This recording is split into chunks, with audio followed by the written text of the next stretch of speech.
Let's just get right into our project today. We're using two 11 by 14 canvases, and we're going to decoupage this napkin onto our first canvas.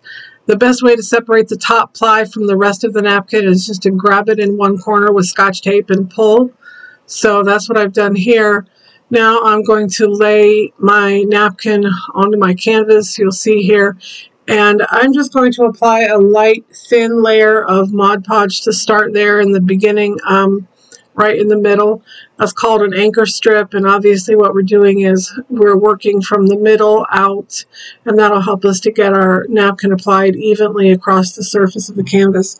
I'm just using a very light, thin layer of Mod Podge. The idea here is not to saturate the napkin. We really don't want to get it wet. What we want to do is adhere it to the canvas. So we just need enough to get our canvas sticky. We don't need to get the napkin wet. So that's what I'm doing here. And I'm just going to use my fingers here to tap lightly onto the canvas. At this point, I don't really have any wrinkles or air bubbles to contend with. I'm just sticking it to the canvas. That's what I'm doing. In a minute here, you're going to see me grab some saran wrap, and that's just going to eliminate the friction from my fingers and give me something smooth to rub the napkin down with. If you decoupage often, you know that you can get bubbles and wrinkles, but really, honestly, the way to eliminate them is to do exactly what I've said. Use a light, thin coat of your medium and use something smooth to smooth out your napkin as you work. When you decoupage onto something with a light texture too, with napkins, basically your napkin just takes on the texture of whatever is under it. So it helps if you have a bit of a texture that you're decoupaging onto. So here we go. I'm just making sure that the napkin is adhered all the way to the edges of my canvas. I don't show it on camera, but when I'm all finished and this canvas is ready and the background is applied, I'm going to trim those edges off with sandpaper. And like I said, I don't show it, but what you want to do is just sand or file away from the edges of your piece. And that'll take off those edges. So I've got one side down. Now I'm just going to start working on the other side the exact same way. I'm going to apply a light, thin coat of Mod Podge, and I'm going to lay the rest of that napkin down. I'm going to hop on here in a bit and introduce myself and tell you more about who I am and what I do. In the meantime, if you're looking for napkins like these, I bought these at HomeGoods. My sister and I prowled around HomeGoods. She was down here visiting me from Ohio a couple weeks ago, and we took some time to go and shop for some craft supply items and buy some things that I might not normally get, but we kind of splurged and did some fun shopping. Anyway, so HomeGoods is the place to look if you're in the market for some pretty napkins. I actually went on the hunt because Sammy Veltri over on Unicorn Dust Designs did a really just superb project with molds and napkins and frames and beautiful. And so I bought napkins with that project in mind, but I haven't gotten that far. So this project here is actually a straight up dupe from Hobby Lobby, and it's not the kind of dupe where you're going to save hundreds of dollars by making it yourself. I can't say that we really saved any money making this. The item that I'm actually duping was on clearance anyway, so it was just the inspiration for this project. It was very, very similar, and I'll pop up a picture of it here if I can find it for you. Anyway, we're about done adhering our background to the canvas here, and when we're all finished, we're just going to lay this aside and let it dry. I live in Southwest Florida. We have a heat index of 112, so it's not going to take a long time for this to dry. Anyway, this is our second canvas. We're going to use this in a different orientation. We're going to have this in the portrait orientation here, and what I'm going to do first is apply my background again. I'm going to use something different this time. I'm going to use the IOD Kindest Regards stamp. I'm just inking it up here with permanent gray ink. I want this to be exactly what I said. It's going to be a background, so I want it to be pretty recessed. That's why I'm using a light ink. I don't want it to be really dark. I buy my IOD products from the Purple Painted Lady. She's in New York, and I'll tell you a couple reasons why I like her. She has very reasonable shipping rates, and she generally ships out the very same day that I order. Also, she has a rewards program, so anytime you purchase something from her, you collect reward points, and eventually you can get a free item. She's also a stockist for different paints and, of course, all the IOD things and a couple other things. Haven't done much shopping beyond IOD at her site for some reason. But anyway, you can see that I've turned my stamp upside down now, and here I am. I'm holding it with one hand and just going over all the inked parts with my other hand, my free hand, always keeping one hand firmly on the project so that I'm not moving it around. I also have a board under my canvas, and that's helping give myself something to press onto. If I were just going to press on this canvas without the board underneath, it would be bouncing up and down and my image would be blurry. Here you see I've lifted the edges just to make sure I'm getting it all. And when I'm sure that I've stamped it well, I'm going to remove my stamp. I'm also going to wipe the ink off of my stamp because, like I said, it's hot here and I don't want the ink to dry on my stamp. For this project, I'm using transfers that I bought at Hobby Lobby. Didn't know that Hobby Lobby had such things, and again, my sister and I were prowling, and we came across a cart full of these rub-on transfers on the clearance aisle. So they were $5.99 on clearance. I think these particular transfers are sold exclusively at Hobby Lobby. They come from a company called Tri-Vink.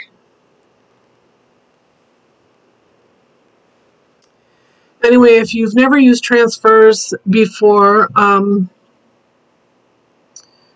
there's a million different ways that you could arrange them. I'm just cutting the pieces out that I want to use. I'm not trying to use the complete transfer at once.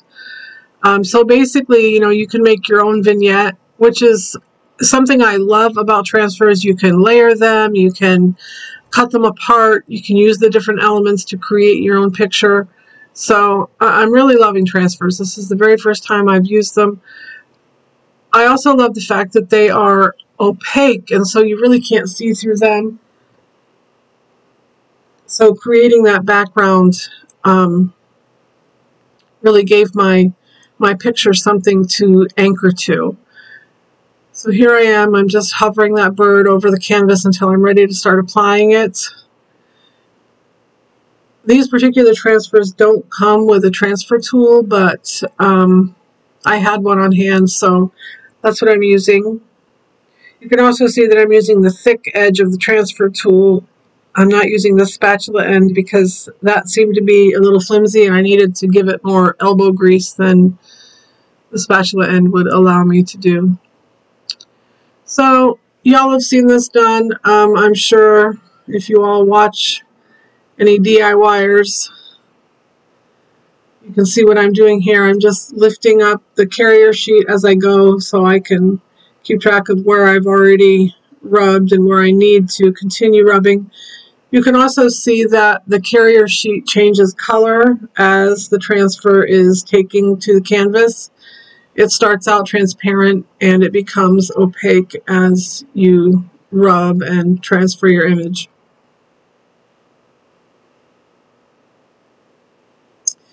You could probably have some success online if you wanted to find these transfers. They might have them on the website at Hobby Lobby. I know they do have a clearance section at hobbylobby.com. You might want to try that out. I haven't looked because I happen to find plenty in our brick and mortar store, which is 4 minutes from my house. So I tend to get there just about as often as I want to.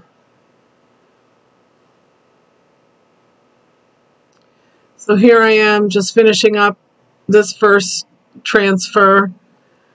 When I get it all onto the canvas here, I'm just going to take that carrier sheet and burnish it into the canvas.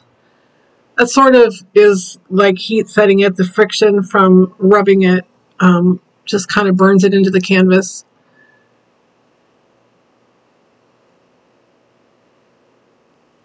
Now I'm going to take my second bird and place it on the right side of my canvas. Get it rubbed in the same way. I really love the simplicity of this project. I think it's very elegant and yet simple. These are the kind of projects that I'm really drawn towards. It's not very busy. It's just very simple. And I find for me that anything that I put a bird on or sunflower, they tend to sell really well. So these are going to make their way into our shows that start in a few months here in Southwest Florida. Pretty excited about doing shows again. We have slow summers around here. We don't do a lot of shows. I do a lot of custom work, do some craft workshops at the library.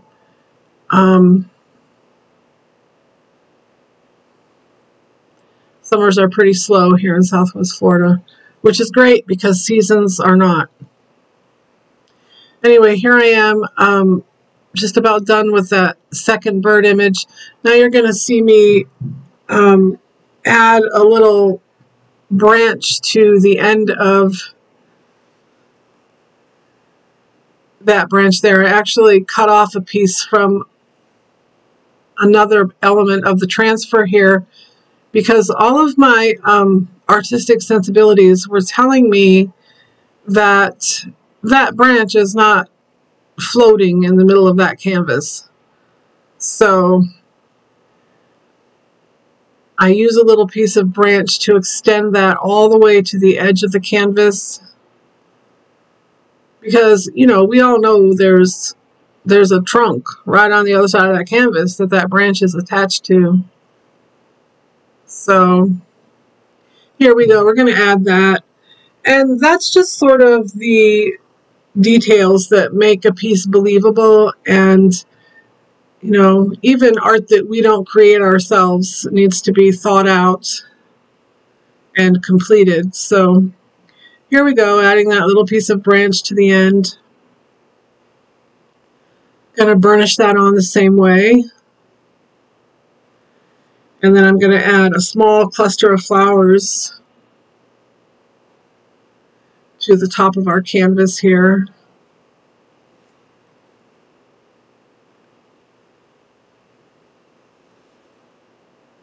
I really love the fact that transfers allow you to do an entire piece of art within minutes.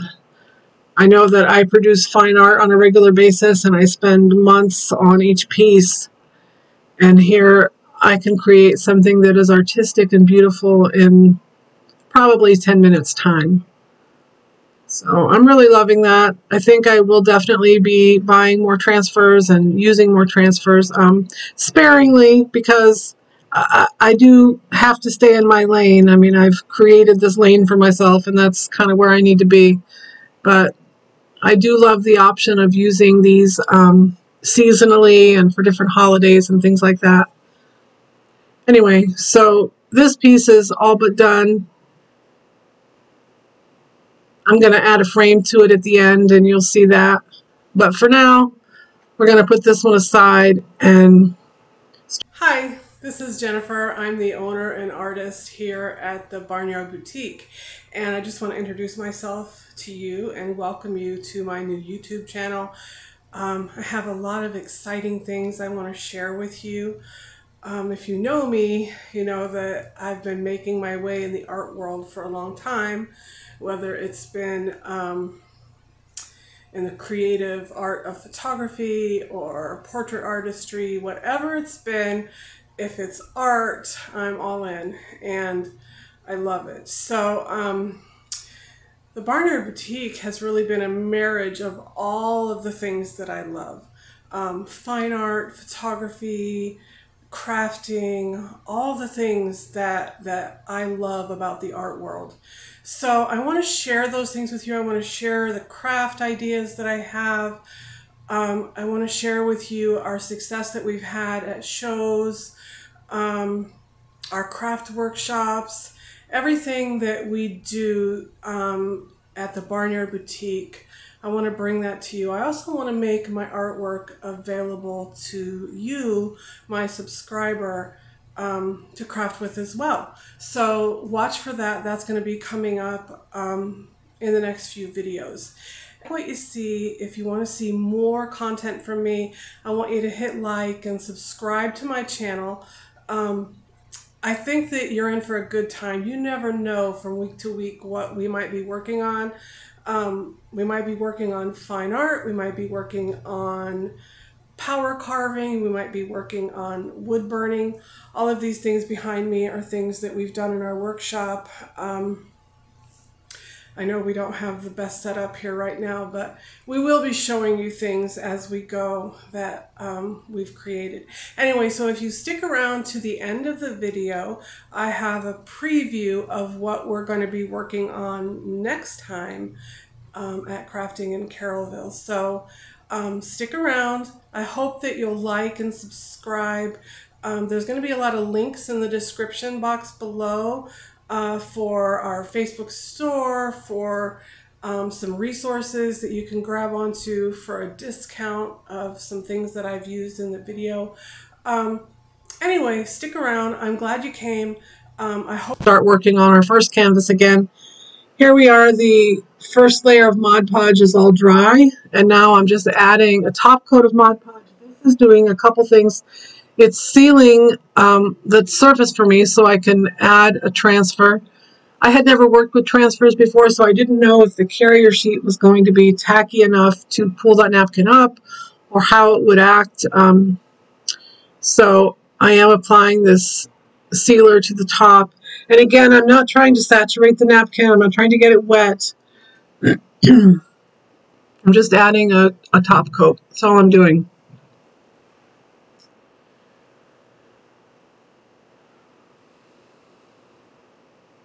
These napkins were, I think, $5.99 for 40. So you really get your money's worth when you work with napkins. You know, you can make at least 40 projects with just one pack of napkins. So, and who knew that you could mix mediums this way? I never thought about using napkins and transfers together until my eyes fell on that canvas at Hobby Lobby, and I knew that I had all the materials at home to make the project. The stencil, or the transfer that I'm using on this project, comes from Essential Stencil. They're a small family-owned business. I don't know where they're located exactly, but they are highly responsive. They are so easy to deal with.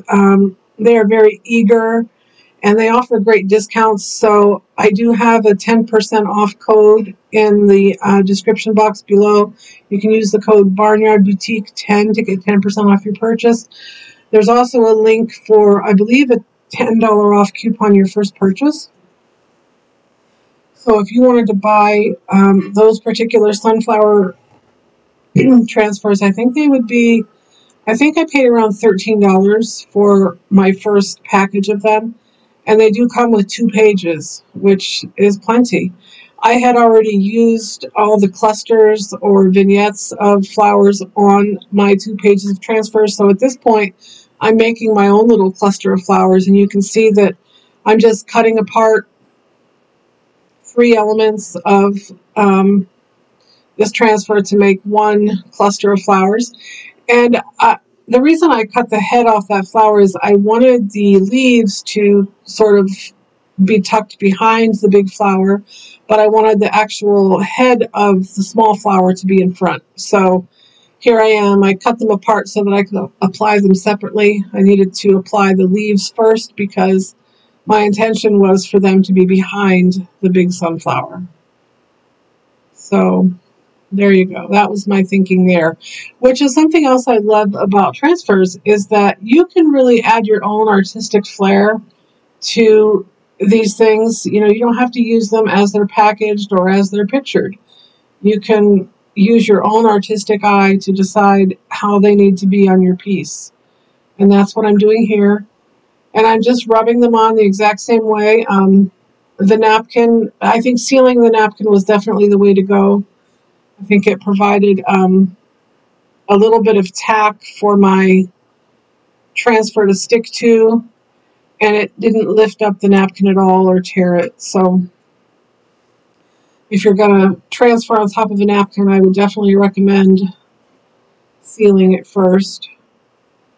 Now here I go with the big sunflower. I'm just positioning it so that it looks exactly how I had pictured it before I started the rubbing process.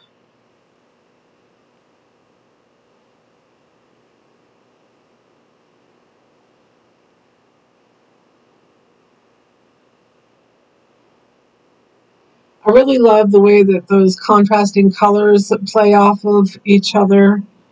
You're going to see at the end, again, I'm going to add a frame, and when I do that, it's going to draw your eye right back into the middle of that sunflower. I'm going to use antique wax to stain just a simple 1x2. If you want to make a frame, I didn't show it on camera exactly how I did it. I just cut 1x2s. I mitered some of the corners for some of the frames that I made, and then I just used a 4-corner frame on others. A 4-corner frame is just a butted up frame. It's not mitered on the corners. Probably a little simpler to construct if you had a mind to make your own frame. You wouldn't need to miter the corners. And then I just used a brad nail gun to nail it right into the frame that's already on the canvas. And you'll see at the end, I love the way that you can construct a frame right around a canvas. It's so simple, and if you use like a 1x2, it's more like a shadow box frame. So it's very pretty, very simple. At the end of this video, you'll see both of the finished products, and I'd like for you to comment below which one you prefer. Do you like the bird, or do you prefer the sunflower? Let me know. I like to hear your constructive criticism. I want to hear your feedback about what kind of projects you'd love to see on my channel. I'm going to try to provide as much variety as I can because we don't do the same thing over and over and over again. I try to keep my projects varied and try to surprise people with what we make and what we bring to our shows. It's never the same thing. Well, I can't say that because it always is my artwork. That is what's consistent. But what is not consistent is what we're able to make and create and put my artwork on. So there's that.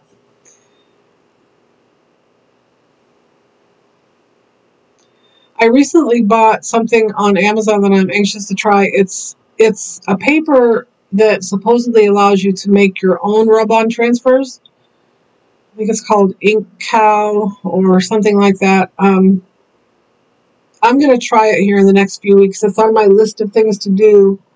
And when I do, if it works out well, I'll make a video. And so if you know anything about that, let me know. I'm anxious to try it and see if it really works. Of course, there's all sorts of different transfer methods that you could try. There's water slide paper. There's, of course, Mod Podge and decoupage. There's also heat transfer printable vinyl. I really love that one.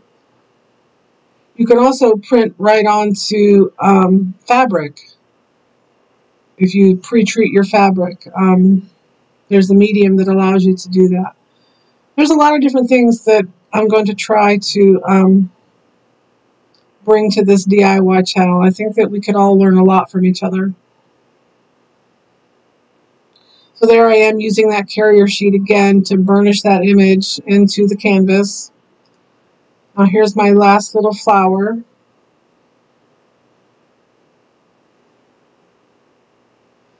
Again, I think this is elegant and simple, much like the bird project. And I love the way that the napkin just acts as the background to your picture. There are a million different ways you could do a project like this, a million different combinations, I'm sure. So if you don't have these exact supplies on hand, just work with what you have in your stash. I didn't buy anything special for these projects. When I decided to do it, I had everything that I needed here in my workshop.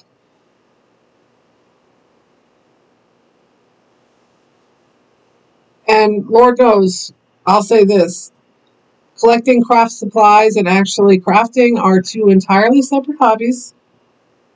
Tell me I'm wrong. So there we go. This is all done. We just need to add a frame, and I'm going to do that here. I sealed my natural wood pieces for the bird, and then for the sunflower, I actually used antiquing wax to stain my boards. And I fit them around my board and used my brad nailer to nail them down. It really was that simple. You don't even have to do mitered corners. You can just do the butted corners, like I said before. Works out just fine. It's actually more rustic and primitive, and I really love that look too. So, we finished our first YouTube project, and I hope you enjoyed it. I hope you loved it. I hope you make something similar, and you can tell me all about it. I'd love to hear. Before we go, let's take a look at our finished project for the day. I've staged them in my house for you.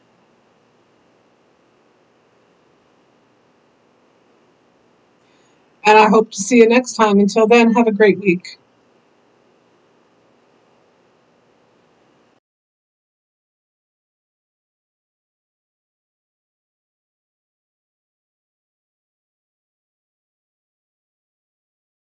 If you stuck around for the whole video, I promised I would pop back on here and show you a preview of what we're actually going to be working on in our next video. Super excited about this one because it was really sort of born of just a necessity for me to have something on my mantle. And so I made it thinking, well, I'm keeping it. I'm not going to sell it. And my husband challenged me to stick with that resolve. Of course, I didn't. Several people asked me for one, and so I ended up making several. It started with an upcycle of this mantle clock. I turned it into this. And then when several of my friends asked me to make some, I couldn't wait around for mantle clocks to show up at my local bin store, so I made a few with new things that I had in my workshop. Anyway, so this is what we're going to be working on the very next time we meet at Crafting in Carrollville.